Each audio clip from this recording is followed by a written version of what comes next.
First, a few words about what I represent and what Kaospilot, and where is the background for our thinking around projects. I'm not sure if anyone of you have ever heard about Kaospilot before, and if someone has, and someone has been stalking me online, I will live with that and say that this will be a bit of a repetition for you. But for the rest of you, I hope that it will provide a bit of a contextual understanding. So Kaospilot really kicked off in 1991. And basically, Kaospilot is situated around a question around what type of projects and leadership the world really needs.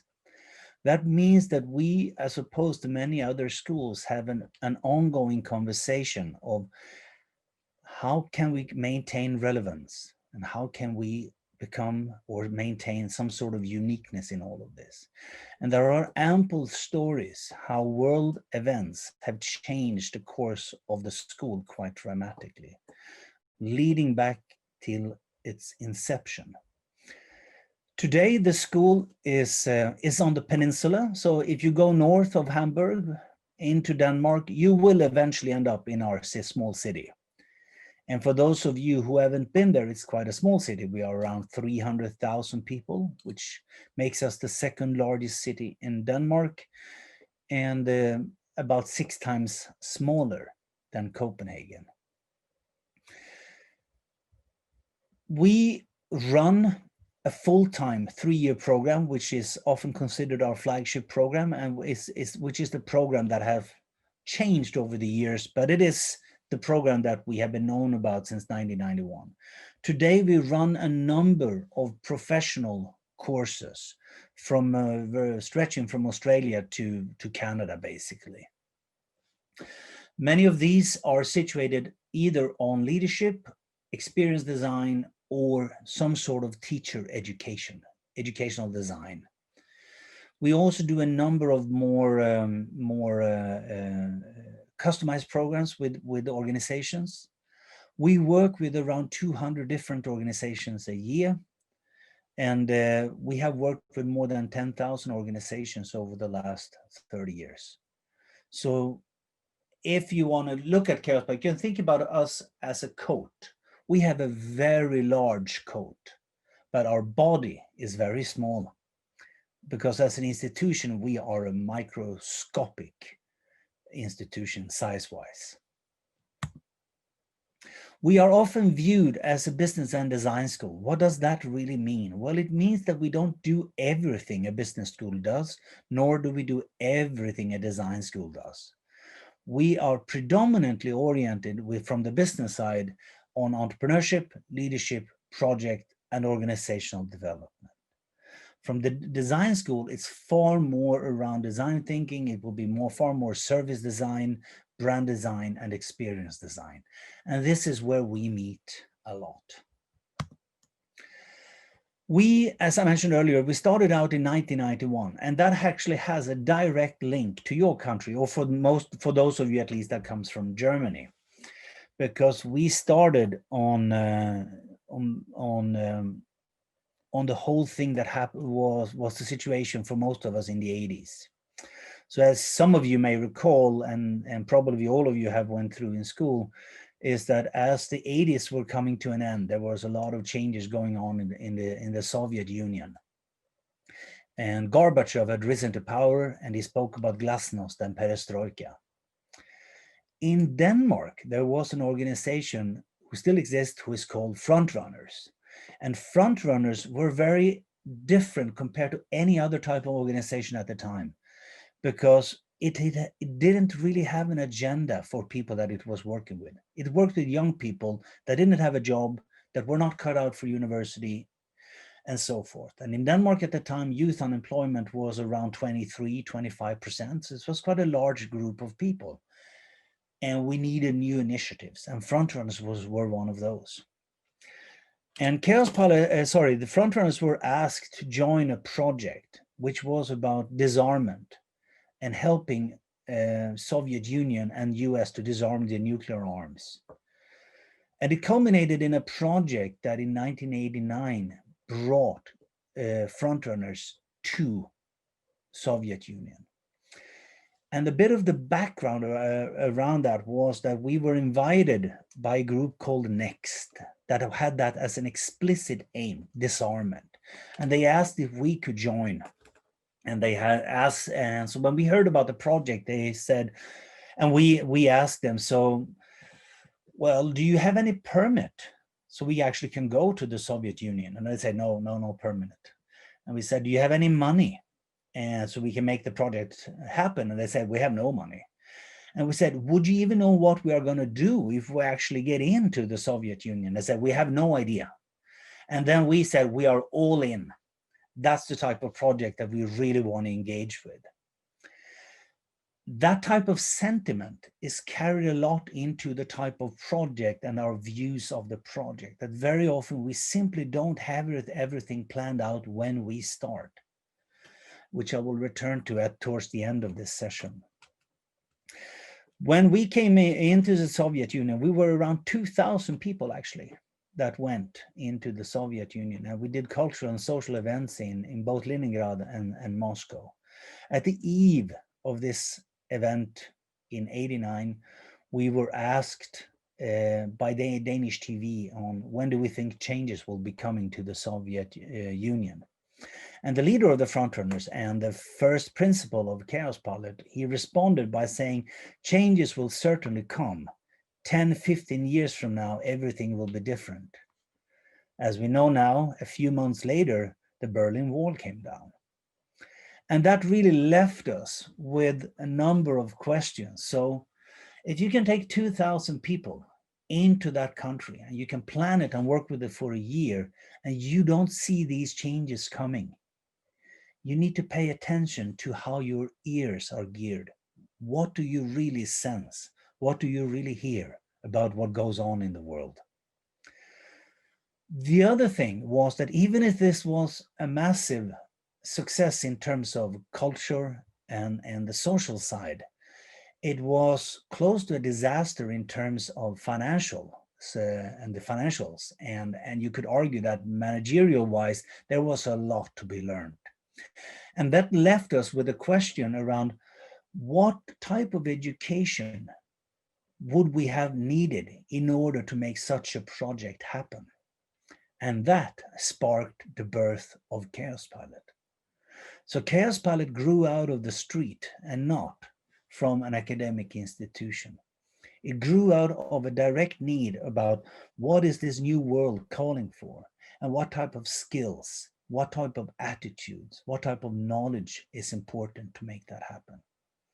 As such, Kaospilot was situated as a project management education for the cultural sector. That quickly changed over the course of the years, because that many of the students that joined had no intention to work in the cultural sector, nor necessarily as project managers. So after a number of changes, today we talk about the education as being a more creative leadership type of education, where you come with your dreams and you come with your values, and we help you to put some fire under that, to make that come alive and turn that into something that provides you and the people you want to work with value after you graduate. Our main focus on how do we work, may that be in professional programs or within a more student-oriented program, is from the Latin understanding of education or educare, to bring out from within.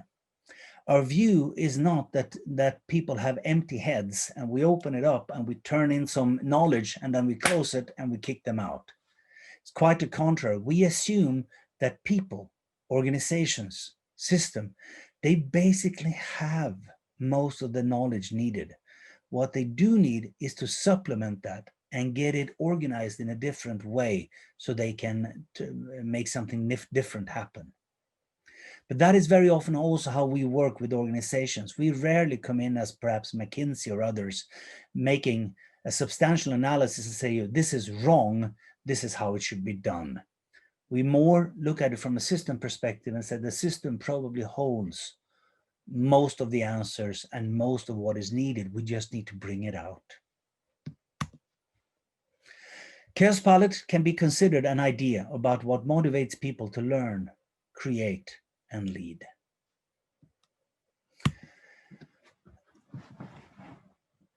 I think this is the last. There is so many stories to share with you from the school, but and we will return to something a bit later. But basically, how we look at skill, or at how we look at what we teach students, but also again how we look at how we work in projects with companies, is that classically in education, at least in Denmark, we are only focused on the subject side of things, the knowledge side, what can be measured. And in reality, in higher education, what we measure is what people have not understood. We don't fully focus on everything they actually learned.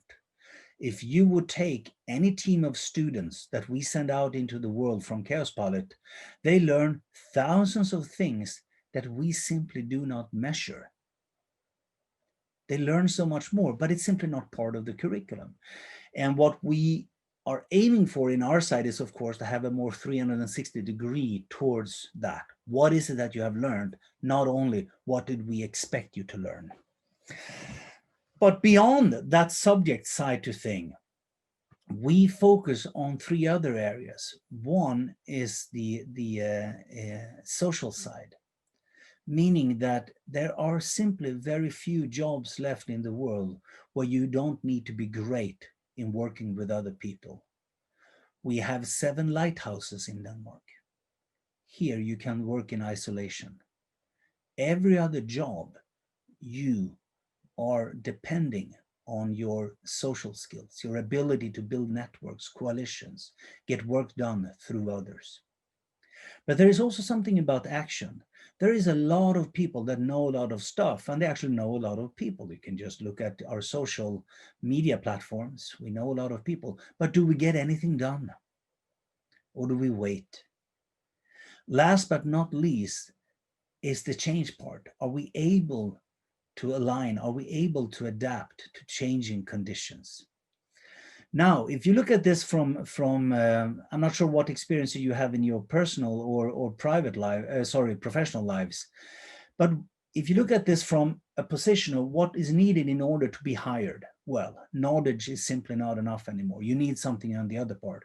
And where that is really shown is if you look at, you may be hired because of what you can show on your diploma from university, but you are going to be fired for everything else. No one is fired because they graduated from Aarhus University. You are going to be fired because you could not collaborate with other people, or you couldn't get things done, or you could not adapt to the new reality of the organization. And we would like to bring that into our educational platform, and also then experience this when we work with projects. And most of us that work with projects in different capacities, we experience this all the time. So, as all of you know, and probably some of you more know about it, is that projects in itself originated out of an idea of doing the special, the exception. It's not more than 30 years ago that the understanding and working in projects was quite uncommon, actually. Of course, much things happened in projects, but we never thought about it as a theoretical model for how we produce value. Military engineering were very early on to catch up on this, and then it spread from here. Hence also the story about Kaospilot focusing on project design, project management. The cultural sector was lacking behind a lot. It took a lot of time before they really understood that this could be some sort of professional orientation. Why? Maybe because that it's the art that is at the center, and everything else is a distraction, basically. What we have learned today is that more than 33% of all the world's production, the GDP, takes place in projects today, which is a significant part of everything that is produced in the world. It happens in projects. What has been most surprising, perhaps in the last 10 years, is that the way we thought of project was that it was going to be, again, the exception. You would move away from your normal function in an organization to join a project. When the project was done, you would return. But many organizations today, they only work in projects. And to increase the complexity, very often they work in parallel projects. For instance, I remember we worked with a very large clothing company in Denmark, and they had a problem of figuring out exactly what essentially is difficult. And of course, they have seasonal collections, right? So they do 4 a year. But they also had 16 different sub-brands, and people multiplied their roles into different projects, which means that they were jumping from project to project with relatively little preparation or possibility to really dive into it. From a managerial idea, from in terms of project management, is your ability to envision the whole project when you start. But what we learned along the way is that it's not so, and hence this slide, that very often today we have to make crucial decisions about our project when we simply know too little about the consequences. So the most important decisions we make are normally the ones where our knowledge is not up to par. Whereas decisions we make towards the end of a project may mean very little, but we know a lot. And this has been proven over and over again in terms of project management.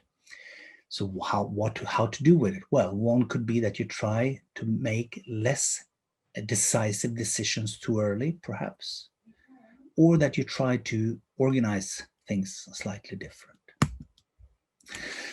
Most of you have seen this. I think it's called Heidegger's duck. And it's a testimony also to the exercise we did earlier. People see things differently. Some see a duck, some see a rabbit. And very often that kicks in when we try to understand and plan for projects. And it's an important thing to be part of. Someone of you mentioned earlier I think it was Sven that said something about the most important part of a project for him was about understanding the problem. Now, this image, I'm not sure if anyone have seen this image or not, but it's a relatively famous picture. It's a picture, it's a description of the analysis that the British did under World War II. And I hope that no one takes offense because I can't remember if it's actually from the Southeast Asia or if it's actually from UK versus Nazi Germany at the time. But the point with this one is more that as more and more planes were shot down, it really kicked off analysis. For instance, McNamara was a statistician out of MIT when he was appointed to join the US Air Force in the Pacific to figure out why plane came back or not came back. So this one was a description of how did the plane look like when it came, when people tried to analyze it. And what is interesting with this one is that it was only the man called Abraham Wald that at the time had a very different analysis of this picture. Because the common understanding was that in order for having more planes coming back, we need to reinforce all of those areas that have a red dot. That was the common understanding of this one.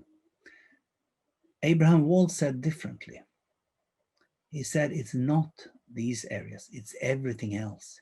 If the plane come back and they have holes where you see it's red, it means that it can survive with these holes. Those that did not come back, they were probably hit on everything else here that it doesn't have a red dot on it. So understanding the project, understanding how we exactly what the problem or the idea, what we try to accomplish, can sometimes benefit from more than one view on it and really challenge your assumptions as you move into it.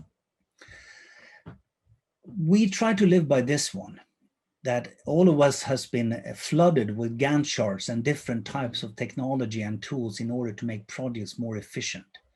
But we also, all of us know that when the minute the plan hit the reality, normally the plan goes out the window. This is the model I wanted to share with you. So at the Kaospilot, we experienced very early on that students' projects did not necessarily start just because that we said that they would start. They often had started much earlier, actually, in their mind, in their homes, with other people. It was simply a preparation phase that took place. And by analyzing that phase, we saw that depending on what type of preparation that took place before the project really started, we could basically better determine the outcome of that project, which was quite interesting at the time, because we then, because no, people didn't really think like that. Hence the story about the clothing company in Denmark that basically viewed the brief that the manager would write around project to be it. The problem is that very often we don't write great briefs. As managers, when we try to write a brief and distribute to people that are members of our project team, the brief is not great, which means that people who spend very little time on our project, they actually will not be able to understand what it is exactly that is going to happen. So we developed an alternative model which really focused on the project phase, which could look at preparation, alignment, making understanding of what the project needs in terms of teams, change readiness, all of those aspects that comes in to really train, prepare, and plan well. And then there is, of course, a massive important thing when you really start the project, the injection phase. If you take, for instance, the change readiness aspect, we know that 7 out of 10 projects do not live up to budget or time horizons that is agreed upon early on. Either we spend too much money or too much time. For instance, now there is a huge scandal in Copenhagen regarding a new building that costs 3 times as much as it was planned. And everyone knew that from the beginning, but we made different decisions anyway. And now it's 2 years late. 2 years? As the project evolves, it is simply, there is a reason why we have drawn the arrows the way we have done, because it's very much a back and forth type of exercise. And the eject phase becomes enormously important, which is about how on earth do you get out of a project? Quite interesting, we know that what probably will, we know probably that, yeah, that doesn't fit, but today innovation is very much is what we talk about when we talk about what is most important is innovation. The second trend will probably, the new trend that will come will probably be far more oriented towards learning. And as such, when you look at how are debriefs done, if they are done at all, how much of what we've learned from a project really feeds back into the organizational knowledge and capacity? Big question mark on that one. We may have databases, we may have different types of intranets, etc., smart warehouses for data, etc. But effectively, how much do we cross-reference? You can just think about yourself. If you think about the projects that you have done in the past, how often do you revisit your learnings as you move into a new one? I can admit for myself, I don't do it enough. So the idea of thinking of project not necessarily as only a clear start, a clear end, a coordinated set of sequential actions. It has a life before and it has a life after. And perhaps what our new world, our new type of knowledge, creative society is calling for is a way to figure out how that life is taking place. How can we organize around a better start and a better end? These type of projects do not fit for everything. if we would say what is called a technical project, perhaps what I described earlier is not necessarily as important. Mail sorting system is basically analysis of problem and then moving into making it happen. If we look at it from a dynamic, which is by far most of the projects we do, predominantly within the creative sector, it's about exploration. We don't fully know what we are looking for in the end. And that is the challenge with the old classical models of projects. It presumes that you actually know exactly what will be in the end. Like this, we are going to make this one. And that is now what we're going to make a plan for. And we're going to put that into Gantt chart and allocate resources accordingly. What if we don't know if this is what we're going to come out with? Then what? How do we need to rethink our managerial practices around projects? What models and assumptions are we going to rest upon? Finally, I have a few advices as you move into this. Probing and sensing. When I look at the projects that tend to be more successful under complex conditions, it is less about making it right from the beginning, but really making smart experiments or trials or beta versions, to use that word, but something about the probing part, testing it out. And it's something more, because you cannot fully analyze what comes out of that, but it's the level of sensing that you can do around what is this that will help you to make the right decisions for the forthcoming of your project. As most of us North Europeans that have been trained in terms of organizational practices and not the least projects, we think of goals and we think SMART goals, measurable goals. There is nothing wrong with that. But within experimentations and exploration and within perhaps arts, it's not that easy. An art exhibition is more than the number of people that actually comes to visit. That could be one. It could be far smarter when we look at these type of projects to consider vision and qualities. What is the quality of the goal that we are talking about? If you say we want to have 400 visitors for an art exhibition, what is the quality that we are talking to? Dissemination, that more people know about it, that we are becoming more public, more democratic. What is the quality rather than simply the goal? We have a saying at the school to be over-prepared and under-structured. There is nothing, very rarely has training been had a negative influence on someone.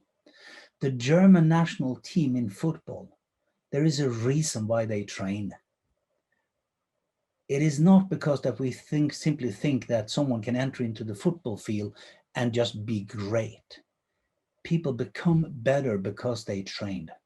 The problem kicks in if we have structures that becomes more of an hindrance to what is needed at the time.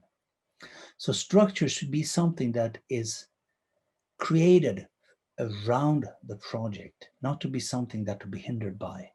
My friends, the advice on the last part is, as we are not going to have more time, we need to be better in being present when you are joining.